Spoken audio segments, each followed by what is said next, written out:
Bon, alors, aujourd'hui, on va parler un peu de Yitzhak et de Hagar. C'est un petit peu inhabituel, sans doute, comme genre de préoccupation, parce que il me semble qu'il y a, d'une façon étonnante, une certaine relation entre Yitzhak et Hagar. C'est un peu étonnant, je ne sais pas si vous avez... Moi, au départ, je suis extrêmement étonné et presque choqué que Yitzhak va ramener Ketura, c'est-à-dire Hagar, à Avram. Vous savez que Avram était marié d'abord avec Sarah, puis avec Hagar, la servante de Sarah, et après la mort de Sarah, et que Hagar a été chassée avec perte et fracas par Sarah, Yitzhak va ramener Ketura, une femme qui s'appelle Ketura, à Avram Avinu. Et qui c'est cette Ketura? Soit c'est une femme très bien qu'il a trouvée pour son père, ou bien, et la tradition, elle partage beaucoup cette opinion-là, elle dit que c'est Hagar. Pourquoi il s'appelle Ketura? Pourquoi?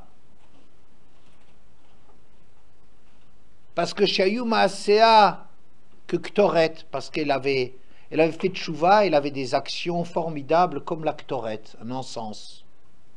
Ou bien Ktora, ça veut dire fermée. Elle s'était fermée une fois qu'elle est partie de chez Avram, elle s'est fermée à tout homme. Si c'est pas Avram ou rien, rien d'autre. Mais d'abord, c'était comme une femme qui avait été idolâtre. Bon, elle a fait tchouva. Peut-être, mais attends. Mon problème, il est comment Yitzhak peut ramener à son père une femme que sa mère a flanquée dehors à 2 reprises.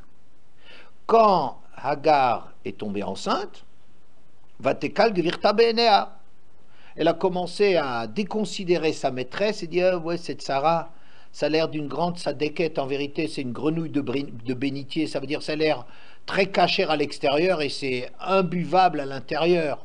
C'est une bigote, une insupportable froum, mais qui n'a aucun contenu. La preuve, c'est qu'elle, ça fait des dizaines d'années qu'elle vit avec Avram, elle n'est jamais tombée enceinte. Et moi, la première fois où je vais avec Avram, je tombe enceinte, ça montre quand même qu'Hachem, il me préfère moi, simple servante, il me préfère moi à ma maîtresse. Et Sarah, quand elle a entendu cela, elle l'a jeté dehors, et voilà. Bien. Ensuite, le malach qui a parlé à Hagar, il dit reviens chez ta maîtresse, et elle est revenue chez Sarah, elle a conçu et mis au monde Ishmaël. Après de nouveau il y a eu des problèmes avec Ishmaël, entre Ishmaël et Yitzhak, et de nouveau Sarah a flanqué dehors Hagar avec son fils contre l'avis d'Avram, mais Hachem lui a dit Kol asher tomar elecha Sarah shma bekola. Écoute ce qu'elle a à te dire, elle comprend mieux ces histoires-là, elle a plus de Ruach HaKodesh. D'accord? Alors, vous êtes en train de prendre des notes sur le cours? Oui? Bon, alors, donc, très bien, elle l'a flanqué d'or. Maintenant, Yitzhak ramène cette femme dès que sa mère est morte, il pensait pas bien qu'Avram reste tout seul, il va ramener cette rivale de sa mère. C'est incroyable, c'est inconcevable. Quel kavod, quel manque de kavod, de derech eretz à sa mère, envers sa mère, qui a mis cette femme dehors, qui a jeté cette femme, et lui va la ramener. Très étonnant, vous voyez? Est-ce que vous comprenez un petit peu le scandale qu'il y a là-dedans? Et c'est pas parce qu'Yitzhak n'aimait pas sa mère, au contraire, il dit, il n'a pu se consoler de sa mère qu'une fois qu'il vivait avec Rivka, parce qu'il s'est rendu compte que Rivka, pour lui, c'était comme sa mère. Elle remplaçait sa mère. Ça veut dire que c'était très difficile de quitter, il n'arrivait pas à se consoler de la disparition de sa mère. Vous voyez? c'est marqué aussi dans le Zohar, qu'Avram vaïten et kol asher lo, el Yitzhak beno. Qu'est-ce que ça veut dire? Tout ce qu'Avram il possédait au monde, il a donné déjà ses richesses, il les avait déjà distribuées. Il avait déjà fait d'Yitzhak son héritier, et tous les autres, il leur a donné des cadeaux, et les a renvoyés pour qu'Yitzhak reste seul, comme héritier d'Avram. Alors qu'est-ce que ça veut dire après? C'est marqué vaïten et kol asher lo el Yitzhak. Alors le Zohar il dit, il lui a donné la tente de Sarah, que Yitzhak, il a mis à la disposition de Yitzhak et de Rivka la tente de Sarah. C'est tout ce qu'Avram il avait au monde. L'Avram, ce qu'il avait au monde, c'était pas les richesses qui l'intéressaient, c'était la présence, le souvenir de Sarah, avec qui il avait grandi tellement d'années, n'est-ce pas? C'est ça ce qu'il avait de plus précieux au monde, et ça, il l'a renoncé pour le donner à son fils. Donc ça veut dire que ça avait une importance de folie pour Yitzhak, encore plus que ce qu'Avram. Il avait la nostalgie et le souvenir de sa femme. Avram pensait que c'était encore plus important pour Yitzhak d'avoir la trace de sa mère. Donc ça veut dire que Sarah, elle est extraordinairement importante comme mère de Yitzhak. Et maintenant, hop, la page est tournée et Yitzhak ramène Hagar. C'est une premier très gros étonnement. Ensuite, il y a une deuxième chose qui est assez étonnante. C'est que quand Hagar avait été jetée la première fois par Sarah, elle a erré dans le désert, et donc il y a des malachim qui lui ont parlé, et elle s'étonnait, non pas qu'il y ait des malachim, parce que de ça, elle avait l'habitude chez Avram Avinu, ça lui a pas du tout, ça l'a pas impressionné d'avoir des malachim. Mais Vatikra Hashem adover Elea ata kel roi qui amra hagam alom raïti achare roi. Elle appela le nom de l'endroit où le malach lui était apparu, le nom d'Hachem. Toi, tu es Hachem qui me voit. Car elle disait, également jusqu'ici, je l'ai vu après l'avoir vu chez Avram, que j'ai vu un malach chez Avram, ça, bon, mais que dans le désert, pour une servante, il y a un malach qui vient lui parler, ça a été une découverte qui l'a bouleversé. Quoi, Hachem, il s'intéresse à moi, même dans le désert, alors que je ne suis qu'une. Elle dit, chez Avram, je comprends, mais chez moi, hein, ça l'a bouleversé. Et ce qui est étonnant, c'est que quand on ramène, quand Eliezer va ramener Rivka à Yitzhak, Vine Yitzhak ba mi bo be'er la chayroi. Yitzhak s'en revenait d'être allé à Be'er la chayroi. Tiens, Be'er la chayroi, c'est l'endroit de Hagar. Alors, est-ce que ça veut dire simplement qu'il était allé là-bas pour ramener Hagar à son père? Ou bien Mibo d'aller là-bas, ça veut dire que c'est un endroit dans lequel il lui arrivait à faire des incursions, il avait quelque chose à faire là-bas. C'est un endroit qui lui parlait. Ouais. Et après, c'est marqué,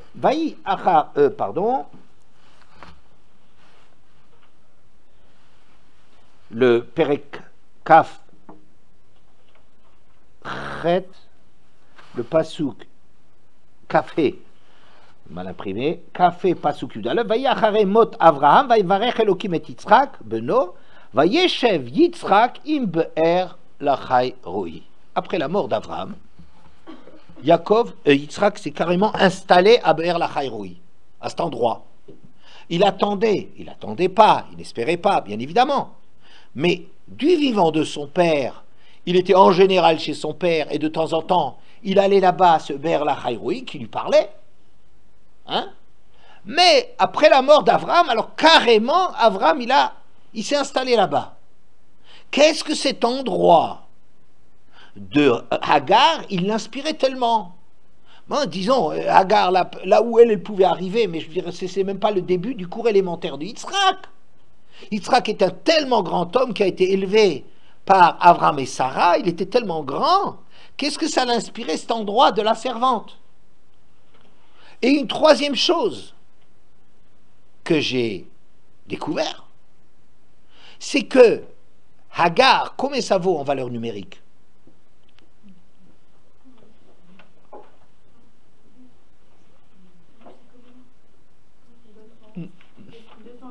Très bien. Combien ça fait Yitzhak? Ouais, très fort. Très fort. Dans les intuitions, pas dans le calcul. Vous entendez? Très bizarre. Je sais pas ce que ça veut dire la gematria.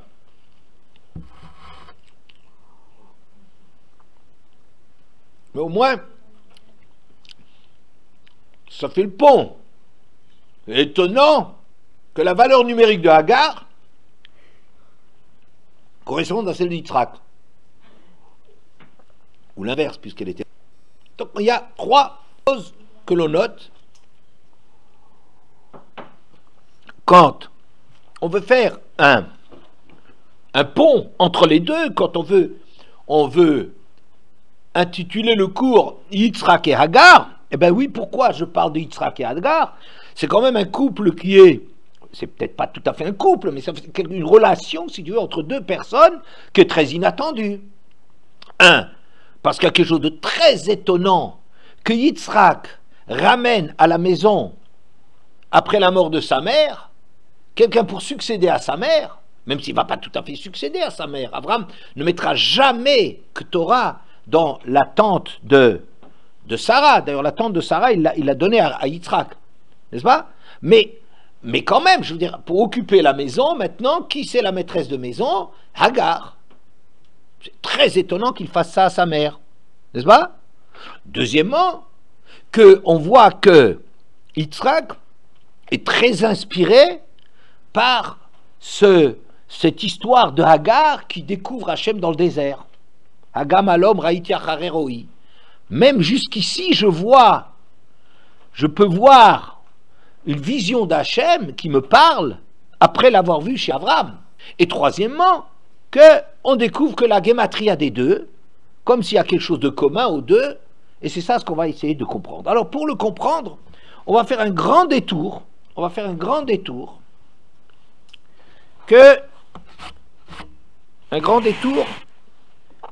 par une Gemara qui a priori n'a pas grand chose à voir avec nos préoccupations.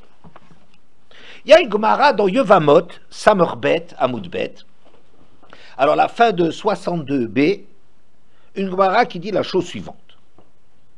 Haoev et shechenav, vamekarev et kerovav, vanose et batachoto, והמלווה סלע לעני בשעה דוחקו, עליו הכתוב אומר, אז תקרא והשם יענה, תשבע ויאמר הנני.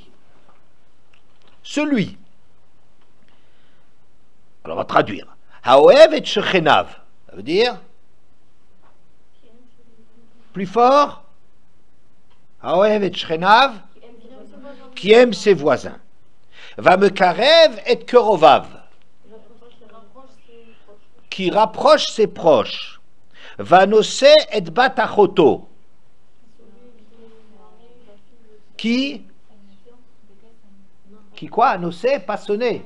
Ouya. Alors, à nosé,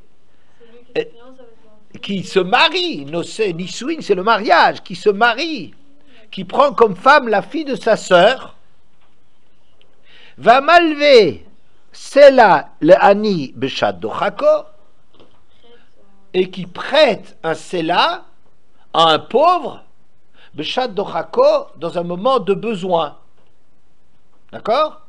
Alava Katuvomer, à son propos, le verset déclare, Astikra Hachem Yané. Alors, quand tu appelleras, Hachem sera présent. Tishava vayomer hineni. Et quand tu gémiras, Hachem sera à tes côtés. D'accord? C'est un peu bizarre. De quoi est-ce qu'on parle dans cette histoire?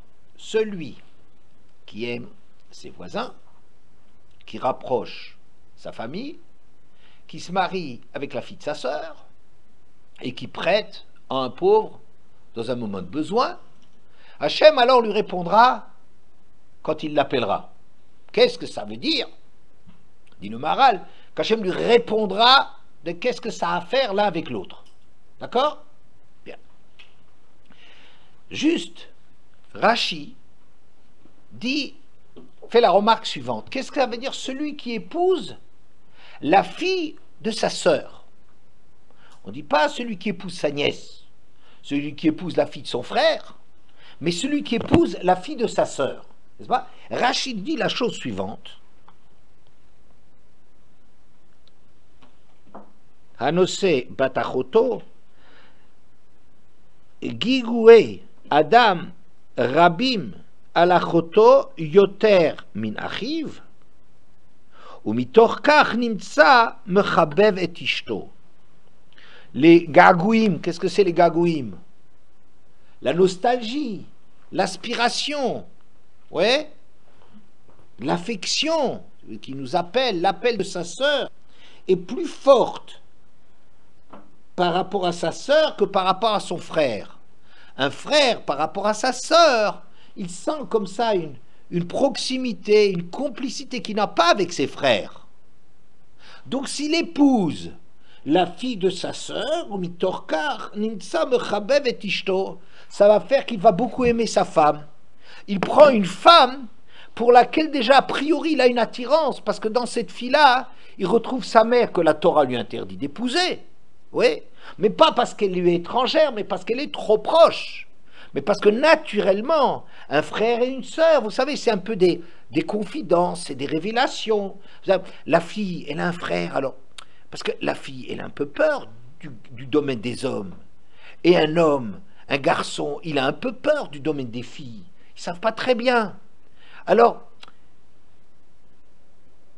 il lui révèle des choses, des secrets, elle lui révèle des secrets.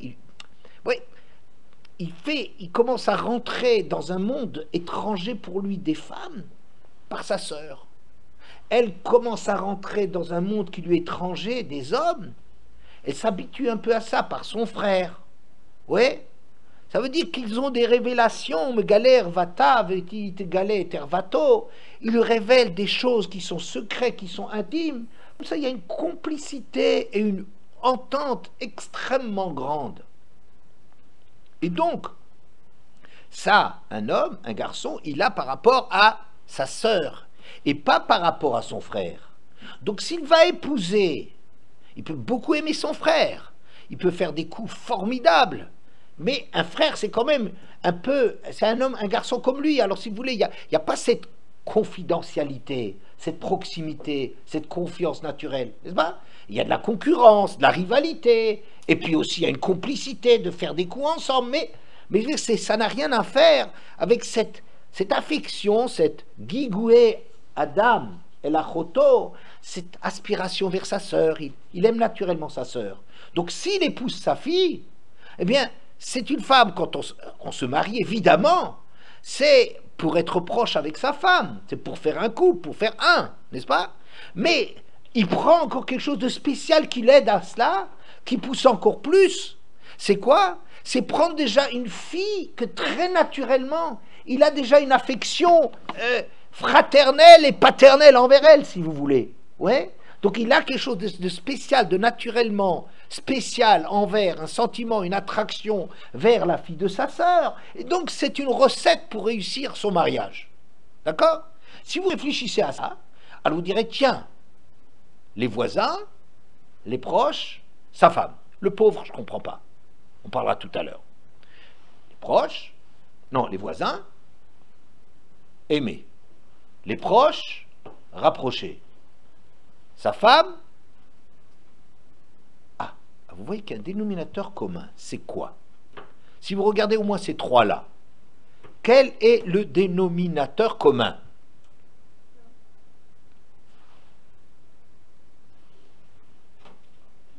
Je ne crierai pas si vous dites une bêtise.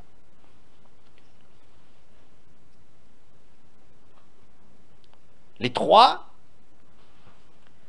ont comme dénominateur commun, c'est pour ça que je vous ai lu la fille de sa sœur, ce que Rashi en disait, pour dire pourquoi est-ce qu'on parle de la sœur et pas la fille du frère, qu'on est en train de nous dire il faut rapprocher des gens. Le voisin, il pourrait rester un voisin et qu'on n'en a rien à faire. Je peux habiter pendant 20 ans le même endroit sans avoir la moindre relation, le moindre intérêt à mes voisins. Alors le texte nous dit, il faut les aimer. C'est-à-dire, fais un effort pour faire plus, au lieu que ça soit l'indifférence que tu pourrais très bien avoir, j'ai pas besoin d'eux, moi je vis chez moi. Non, c'est tes voisins, ils se trouvent être proches de toi, alors, eh ben, fais quelque chose, aime-les. Ça veut dire, change ton regard et tes sentiments envers eux. Ça marche? Les proches, on pourrait dire, les proches, ils sont proches. On le laisse là où ils sont proches. Non, hamekarev et krovav. Fais des efforts pour les rapprocher davantage. Que ton voisin ne te soit pas indifférent et que tes proches ne restent pas à la distance dans laquelle ils sont, mais rapproche-les encore. Oui? Et même ta femme, avec qui tu vas faire un, soucie-toi de faire encore plus un que ce qui se passe dans un mariage normal. Donc on est en train de nous dire, au moins sur 3 premiers, de quoi? De préoccupe-toi de rapprocher les gens. Alors il y a des gens qui sont proches de nous par accident. Je dirais c'est les voisins. Il se trouve que là où j'habite, il y a des voisins. J'aurais pu habiter ailleurs, il se trouve que maintenant j'habite ici. Eh bien, ces gens-là qui en réalité j'ai pas besoin d'avoir des relations avec eux, on me demande, eh ben, par rapport à eux, aime-les. Ne sois pas indifférent, sors de l'indifférence. Ne les laisse pas là, voisins et étrangers, dans ton cœur, rapproche-les. D'accord? Bien. Il y a un deuxième groupe qui s'appelle des gens qui sont proches parce que c'est la famille. Ça, c'est mon bagage familial, que quand je me marie, j'ai une famille avec moi, j'ai des proches avec moi, n'est-ce pas? Alors on te dit, ne te contente pas de laisser des gens qui sont déjà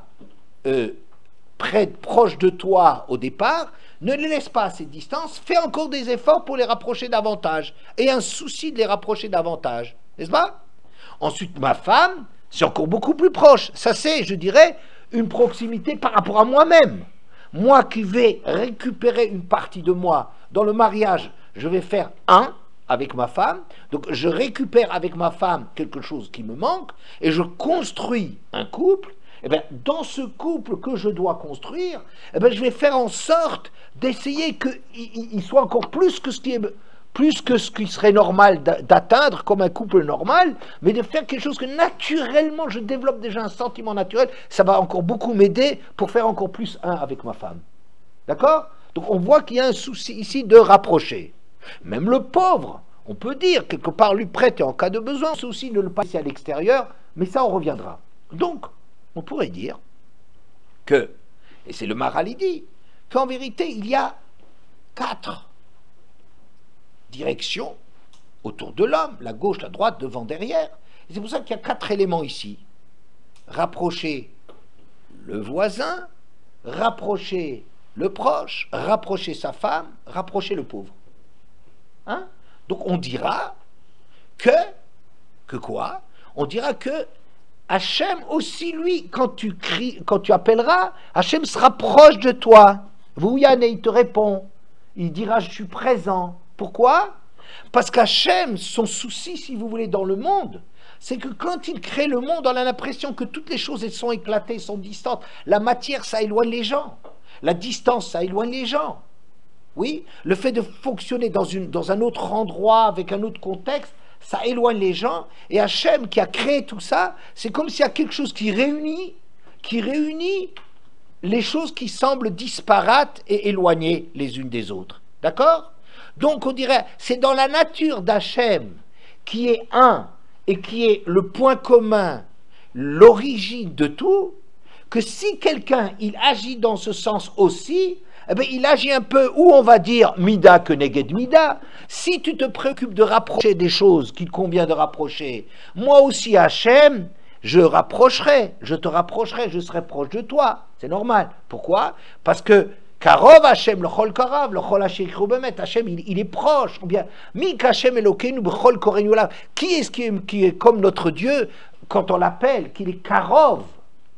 Il est Karov. Il est proche, c'est un proche parent. Donc, la mida d'Akadosh Baruch Hu de rapprocher, eh bien, elle va très naturellement s'appliquer à celui qui fait un effort de rapprocher. Vous comprenez?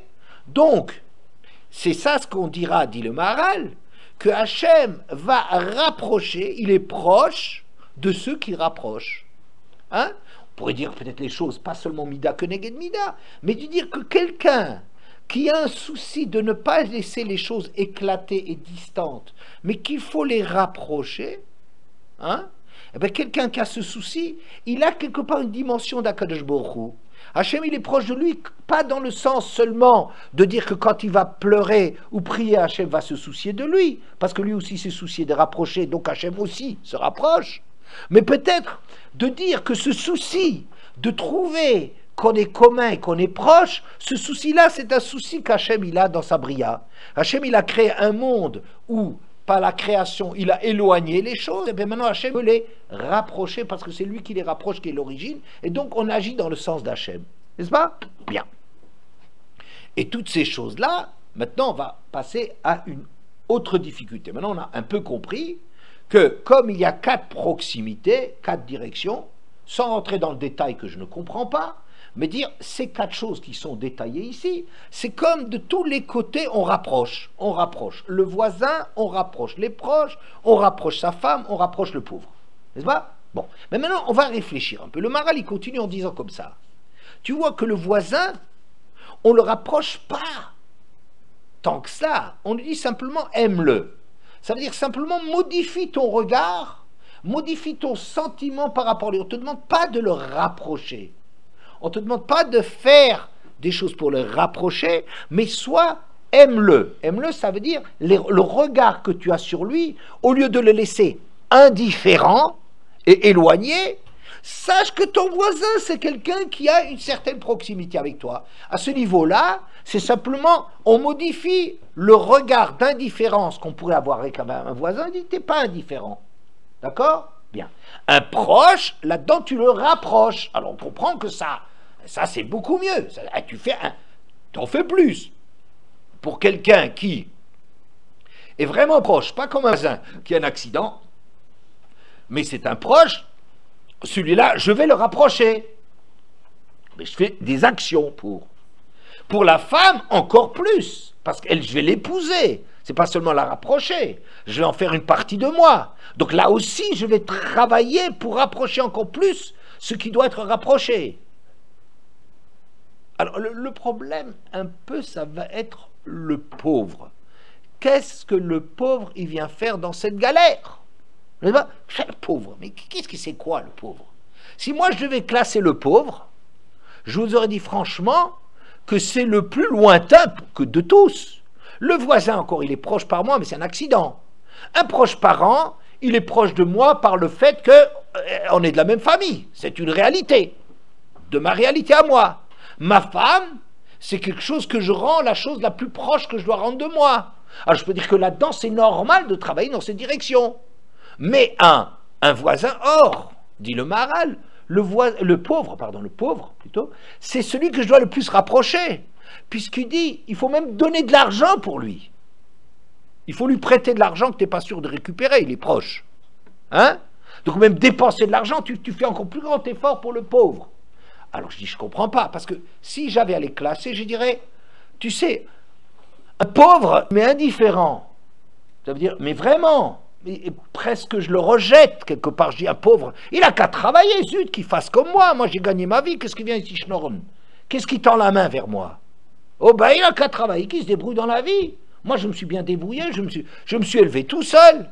Eh ben il n'a qu'à faire des efforts, vous comprenez? Et il vient me solliciter encore, il vient encore de l'argent, il y a quoi encore? Je le connais même pas et il vient m'embêter. Je dirais c'est celui que j'aurais presque éloigné. Alors on dit prête-lui. Vous voyez? C'est étonnant. Alors, j'aurais dit, c'est le plus éloigné. Après, le voisin, qui est proche et indifférent. Il se trouve qu'il est proche. Ensuite, il y a le frère, enfin, les proches. Et ensuite, il y a la femme. Je les aurais rangés comme ça. Et ici, dans ce texte, c'est pas comme ça qu'on les a rangés. D'abord le voisin, comme si le voisin, c'est le moins proche.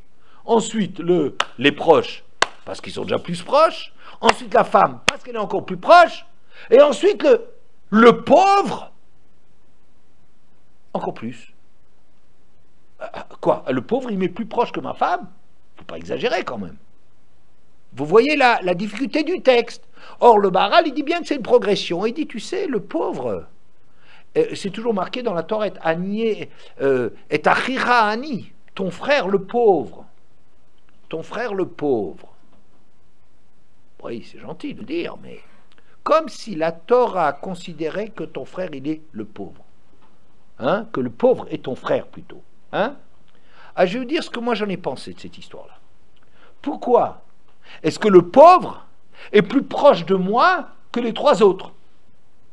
Vous avez peut-être une idée. Je ne dis pas c'est évident. Est-ce que vous avez une idée?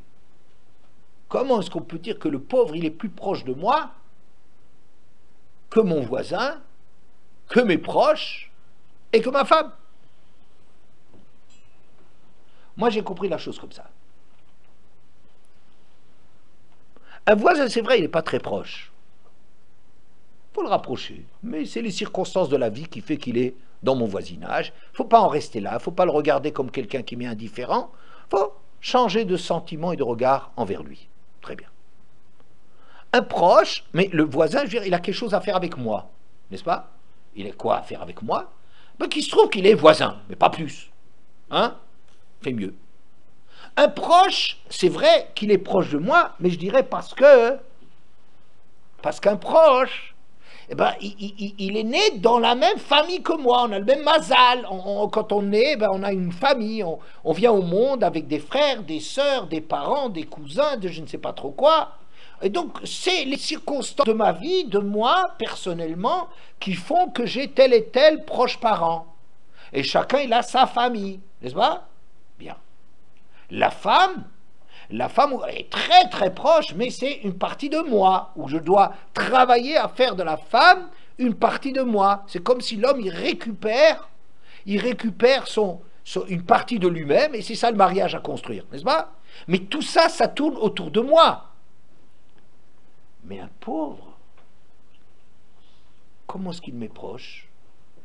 S'il m'est proche, c'est parce que lui, il est fondamentalement proche. Ça veut dire que ce n'est pas les circonstances de la vie et les accidents qui font que je me trouve être de cette famille et d'épouser cette femme et d'avoir tel voisin. Ça, c'est des choses qui sont liées à mon histoire personnelle. Mais de découvrir qu'un autre, c'est mon frère, de découvrir qu'on a quelque chose de commun, qu'est-ce que ça veut dire qu'on a quelque chose de commun? Je ne le connais pas, j'ai rien à faire avec lui, mais découvrir que lui, il est proche de moi, ça c'est quelque chose de etsem, ça veut dire en soi, c'est quelqu'un qui est vraiment proche. C'est une proximité qui n'a rien à faire avec les circonstances de la vie et l'endroit où je suis né, la famille dans laquelle je suis né et la femme que je vais épouser. Tout ça, ça tourne autour de moi. C'est une proximité qui se trouve que c'est vrai que je suis entouré de voisins, que j'ai des proches et que je suis marié. Vous comprenez? Ça c'est mon histoire personnelle. Mais de découvrir que le pauvre c'est mon frère, que j'ai quelque chose de commun, qu'on partage quelque chose de commun, ça c'est vraiment découvrir une vraie proximité, pas une proximité accidentelle, mais une proximité réelle, fondamentale, qu'on est tous Betselem Elohim, on est tous les fils d'Hachem, on est tous des frères. Ça c'est une découverte fondamentale de la proximité. Est-ce que vous comprenez ou pas? Est-ce que vous comprenez ou pas? C'est un point essentiel. Pourquoi ai-je demandé le pauvre, il serait plus proche de moi que les trois autres? Je dirais, il est moins proche. Moi, pas seulement qu'il m'est indifférent, mais ça me dérange, il vient parce qu'il vient me solliciter même. Ah ben, je suis peut-être quelqu'un de généreux, je lui donnerai. Je ne dis pas que je jette les pauvres. Mais je veux dire, s'il n'était pas là, je ne me sentirais pas plus mal. Je ne suis pas Avraham Avinu en train de réclamer des gens à qui je vais donner quelque chose.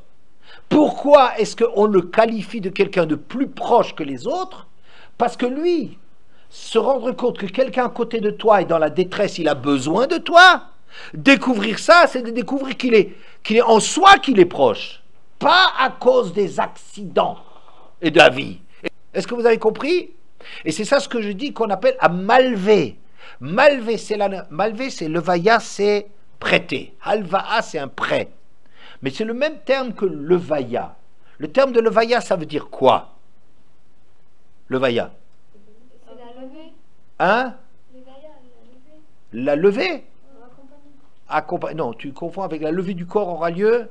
Ah, voilà. C'est pas ça. La levaya, oui, ça commence peut-être avec la levée du corps. Mais la levaya, c'est accompagner. Mais c'est pas seulement accompagner les morts, c'est accompagner les vivants. Quand tu as des invités, la mitzvah, c'est pas seulement de leur donner à boire et à manger, c'est de les raccompagner. Alors même les morts, on les raccompagne. Et ce qui est intéressant, j'ai trouvé, c'est que la levaya, la mitzvah de levaya, de raccompagner, c'est au moins Arba Amot. Arba Amot, ça fait 2 mètres, 2 mètres 50. Qu'est-ce que c'est Arba Amot? C'est quoi Arba Amot? Arba Amot, c'est ce qu'on dit, c'est la dimension d'un homme. C'est un homme, il a 3 amot, et quand il est dans les mains, c'est 4 amot. C'est son monde, c'est autour de lui. Donc, qu'est-ce que c'est la levaya? La levaya, c'est sortir de son monde pour aller avec l'autre. Parce qu'on pourrait être très bien pour recevoir des invités, et on sort les petits plats et dans les grands, et on fait quelque chose, on fait des efforts formidables, mais tout ça, c'est encore quelque chose où je reste à ma place. Ça veut dire comme si j'ai une bonne réputation, je suis quelqu'un qui sait recevoir, et je sais épater la galerie, et je sais le donner d'une façon riche, ça me fait une bonne réputation, tout ça. Mais une chose qui est très difficile, c'est s'intéresser à l'autre, c'est-à-dire de sortir un peu de toi. Je donner à manger, je peux lui donner à manger. Mais raccompagner l'autre, faire un bout de chemin avec l'autre, ça c'est quelque chose d'énorme. Ça veut dire c'est comme si ta compagnie, elle va me manquer. Quand tu es chez moi, tu sais, quand tu vas me quitter, comme si je veux prolonger le fait que tu es chez moi et que je t'accompagne en sortant de chez moi, de mon moi, pour m'intéresser au monde de l'autre. Donc l'alvaya, c'est quelque chose qui est comme de se lier. Hein? Un malvé et prêter de l'argent, c'est donner quelque chose de soi, de son argent, une chose à laquelle on est lié, et de le prêter à quelqu'un, c'est comme établir un pont, passer quelque chose en dehors de mon territoire, de ce qui est à moi. Est-ce que vous comprenez ça? Vous comprenez ça? Bien. Alors donc, à malvé, c'est là. C'est pas seulement le terme qui lui prête. Avec cela, c'est comme si le pauvre qui est un étranger, qui le dérangerait même à la limite, eh bien, il découvre celui-là que c'est une partie de lui-même et que c'est un frère. Et que c'est comme si nous on est prolongé par ça. C'est vraiment de découvrir une vraie proximité et pas les accidents qui se trouvent que c'est mon cousin. Vous êtes d'accord avec moi? Bien. Je vais avancer. Et ça, en vérité, c'est quelque chose qu'on pourrait dire qu'on rencontre souvent dans la Torah. Cette différence qu'il y a entre le domaine que je maîtrise, que je construis, et la découverte d'une dimension en soi. Ça a l'air compliqué, mais je vais vous donner un exemple. Il y a une grande discussion entre des Chachamim et Rabbi Ishmael d'un côté, avec Rabbi Yoshaya, avec Rav Sheshet, des grandes et tout. De l'autre côté, il y a Rabbi Akiba, Rabbi Abaou, je crois Rabbi Yehuda, je ne sais pas, dans la Gemara, dans Baba Batra. Où est-ce qu'elle est la Shrina? Où est la présence divine? Alors Rabbi Akiba et ceux qui le suivent, ils vont dire à l'ouest. La Shrina, elle est vers l'ouest, c'est le côté la Maravi. Ouais. Et les autres, ils disent, Rabbi Ishmael à leur tête, ils disent Shrina b'chol makom. Est-ce qu'on va dire qu'ils discutent? Est-ce que la Shrina, elle est à l'ouest? Ou est-ce que la Shrina, elle est b'chol makom? Je dis non. Mais quoi? On parle de deux choses différentes. Qu'est-ce que ça veut dire quand on dit que la Shrina, elle est à l'ouest? C'est pas pour dire un endroit, tourne-toi vers là. D'ailleurs, dans les choules, on tourne vers Eretz, mais c'est pas ça. Le problème, il est que l'ouest, c'est le contraire de l'est, comme vous le savez bien. Et qu'est-ce qui se passe à l'est? C'est le soleil qui se lève à l'est. La Shrina, c'est s'arracher à ce monde de la nature dominé par le soleil et de tourner le dos au soleil. Ça veut dire faire un effort de comprendre dans la vie que la nature qui semble être le Dieu, le premier Dieu qu'on rencontre, la première évidence qu'on a, c'est la matière, c'est les lois du monde, etc. De voir qu'en vérité les choses, il y a une plimioute dans les choses et que c'est contre cela qu'on se construit. Vous comprenez? Donc on fait un effort. La Shrina, elle est à l'ouest, ça veut dire que la Shrina, tu la découvres dans le fait de t'arracher à ce qui est naturel. Comprenez? Mais la vérité, ce qu'il s'agit de découvrir, c'est qu'en vérité, la Shrina, elle est partout. Bechol Makom. La Shrina, elle n'est pas à l'ouest. La Shrina, elle est partout. Mais pour arriver à travailler les choses, il faut travailler en travaillant. Quelle est la méthode? Quelle est la direction du travail? C'est s'arracher à ce qui est naturel. Comprendre que la nature qui semble une évidence, eh bien en vérité c'est une évidence. En vérité c'est un écran d'Hachem, et qu'Hachem c'est en s'arrachant à l'évidence que la nature c'est elle qui est là, oui, de découvrir Kadosh Baruch Hu. Mais la finalité, Hachem il est partout. Ou bien, on a deux grands personnages dans l'histoire du désert, Moshe et Aaron. Aaron, c'est la meilleure famille. Aaron, c'est celui qui a épousé Bathsheba, la sœur, Elisheva. Elisheva, la sœur de Narshon, c'est la meilleure famille, la plus de Gdusha, etc. Et Moshe, regardez, c'est à l'inverse. Il a épousé une goy. Ça veut dire qu'il n'y a personne pour lui. C'est un homme qui dépasse tout, qui dépasse toutes les limitations. Autant Aaron, c'est le top le top du top, c'est la meilleure famille, le plus de Gdusha, etc., etc., etc. Autant de l'autre côté, Moshe Rabbeinu, on ne sait même pas où il est enterré, il est un homme de partout, comme la Torah qui est ouverte. Elle a les dispositions de tout, parce qu'il y a partout de la vérité. La vérité, elle est dans tout, n'est-ce pas? Mais le travail, si vous voulez, la Gdusha, c'est un travail qu'il faut imiter Aaron. La Avoda, c'est de faire comme Aaron, mais la finalité, c'est de découvrir qu'Hachem est partout. Ouais? Ou bien, il y a un Met Mitzvah. Met Mitzvah, vous savez ce que c'est Met Mitzvah? Est-ce que vous avez déjà entendu le mot de Met Mitzvah? C'est quoi? Un mort qui n'a pas de famille. Ça veut dire qu'il n'y a personne pour s'occuper de lui. Ça veut dire que c'est quelqu'un qui est jeté, quoi, qui est rejeté, qui est abandonné, d'une façon exprès ou pas, mais qui est abandonné. Alors, un Kohen Gadol, qui serait en plus Nazir, et qui va faire le Korban Pessah, et qui rencontre un Met Mitzvah, il doit arrêter se rendre tamé pour ce Met Mitzvah. Regardez ça. Le Kohen Gadol, c'est celui qui a tellement d'interdictions à cause de sa Gdusha qu'il ne peut même pas se rendre impur pour ses propres parents. N'est-ce pas? Un Nazir, il doit se garder de toute touma, il ne peut même pas se rendre impur pour sa famille, pour ses proches. Ils sont en train de s'occuper d'une mitzvah extrêmement importante qui est punie de karet, c'est le fait de faire le Korban Pessah, qu'on est obligé de faire ça. Ce Kohen Gadol, qui serait Nazir, et qui s'occuperait de la mitzvah, on apprend des versets, quand il voit un Met Mitzvah, il se rend impur.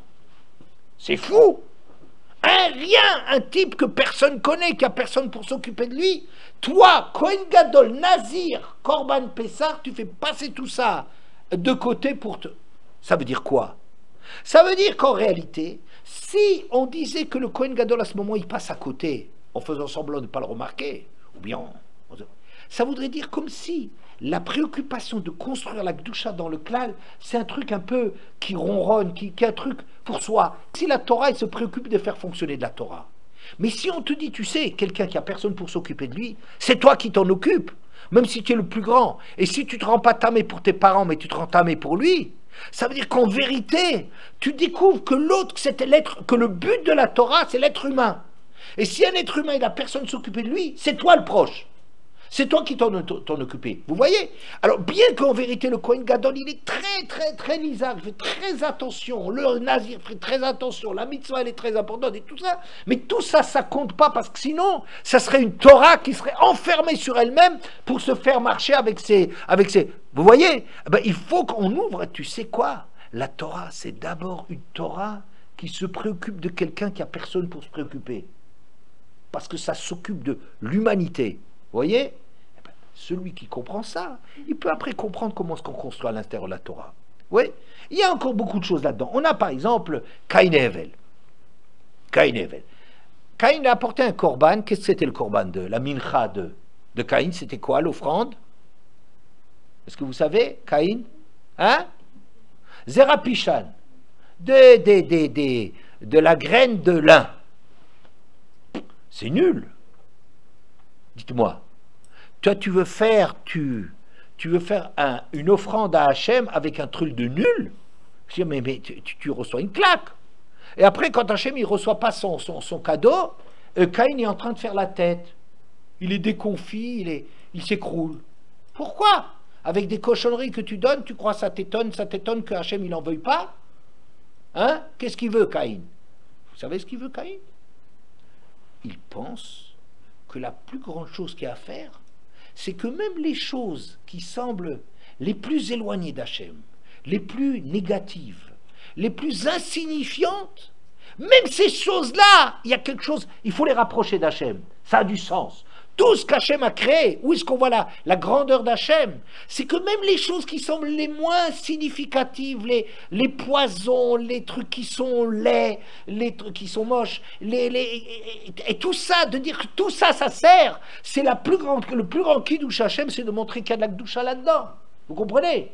Alors que Hevel lui rapporte, il travaille dans l'intensif, dans les êtres humains vivants, dans les meilleurs, les plus gras, les premiers-nés. Vous voyez, il travaille, il approfondit le travail. Et donc, ce qu'il y avait entre Caïn et Hevel, c'est comment servir Hachem.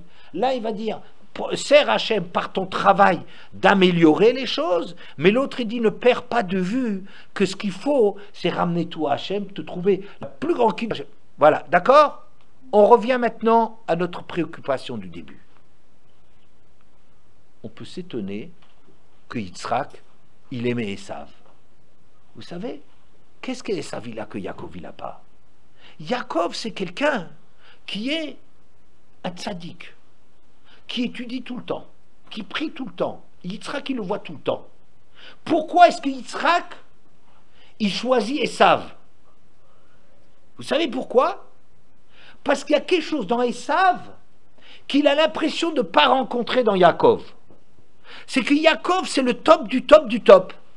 C'est comme du côté de Hevel, comme du côté d'Aaron, comme Shechina B'Ma'arav. Les choses où on travaille sur les choses qui sont proches, là où on peut travailler. Mais Esav lui demande comment est-ce qu'on peut rapprocher de la Kdusha le sel, ou bien la paille, des choses qui semblent lointaines, ou des choses...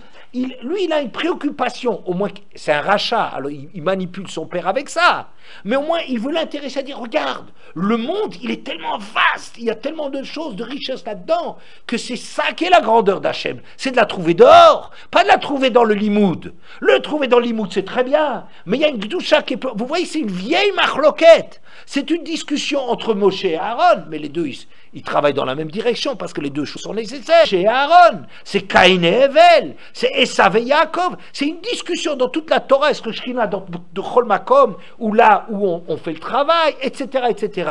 Vous comprenez? Voilà. Et donc, Yitzhak, lui, il est sensible à dire que c'est Yaakov, il est un tzaddik, mais un tzaddik qui trouve Hachem là où Hachem il se trouve, là où on l'attend. Dans le limoud et dans la tfila, Yoshev Walim. Mais, en vérité, la dimension de la vie, la richesse de la vie, c'est de trouver Hachem partout. Est-ce que vous avez compris ça? C'est ça qui fait que... Voilà. Maintenant, vous avez la réponse à ce qu'on a demandé au début. On a demandé, dites-moi, comment se fait-il que Yitzhak, il a quelque chose... Disons, prenons d'abord la deuxième question, de s'intéresser à le Be'er la Chayroi, à Hachem qui lui apparaît à l'homme, ici, dans le désert, pour une simple servante. Yitzhak, ça lui parle, pourquoi? Parce que, qu'est-ce qu'elle a découvert, Hagar? Elle, à Chayroi, une fois que je vois Hachem, voir Hachem chez Avram Avinu, dans les lieux saints, dans la Avodat Hachem qui est centrée sur Hachem, de découvrir Hachem là-dedans et des malachim, ça ne l'épate pas, il n'y a rien. C'est pas étonnant, si Hachem il existe dans le monde, il existe dans la tente d'Avram Avinu, c'est le meilleur endroit. il existe à Yerushalayim. Mais Hagar, il a découvert qu'en vérité, qu'il est dans le désert pour une simple servante. Ça veut dire qu'Hachem, il existe, vraiment, pas dans des endroits, qu'il est partout. Shrina bechol makom. Il est partout, ça veut dire Hachem, c'est une dimension d'Hachem qu'il a découvert, qui est de grandeur, beaucoup plus intéressante que ce qu'Abraham il a fait comme travail, ou plus intéressante. Ça veut dire un travail qui continue ce qu'Abraham a fait. Abraham, son travail, c'est quoi? C'est se concentrer, trouver dans le monde, miyaler bar Hachem, de découvrir, de monter, de progresser, de découvrir la Mila, etc. De trouver Hachem dans le monde, de montrer dans le monde qu'Hachem, il existe quelque part. Yitzhak, c'est une autre étape, c'est un autre horizon. C'est quoi? C'est-à-dire, en vérité, Hachem, il n'est pas seulement là où Abraham, il va le montrer au monde, il est dans le monde entier. Et c'est ça, ce que Yitzhak, il trouve chez Hagar.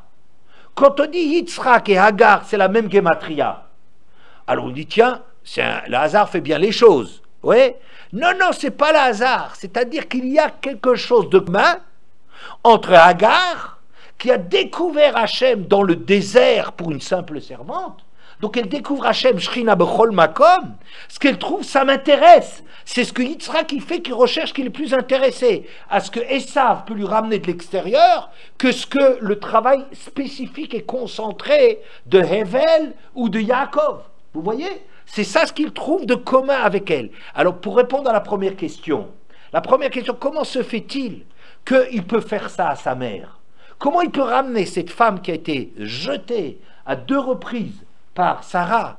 Alors, vous savez, en vérité, il faut arrêter d'être vexé et de prendre des choses pour soi. Yitzhak, qu'est-ce qu'il entend? Il entend sa mère, c'est une tzadéket hors norme. C'est pas quelqu'un qui est vexé à titre personnel. Ils sont pas à ce niveau-là.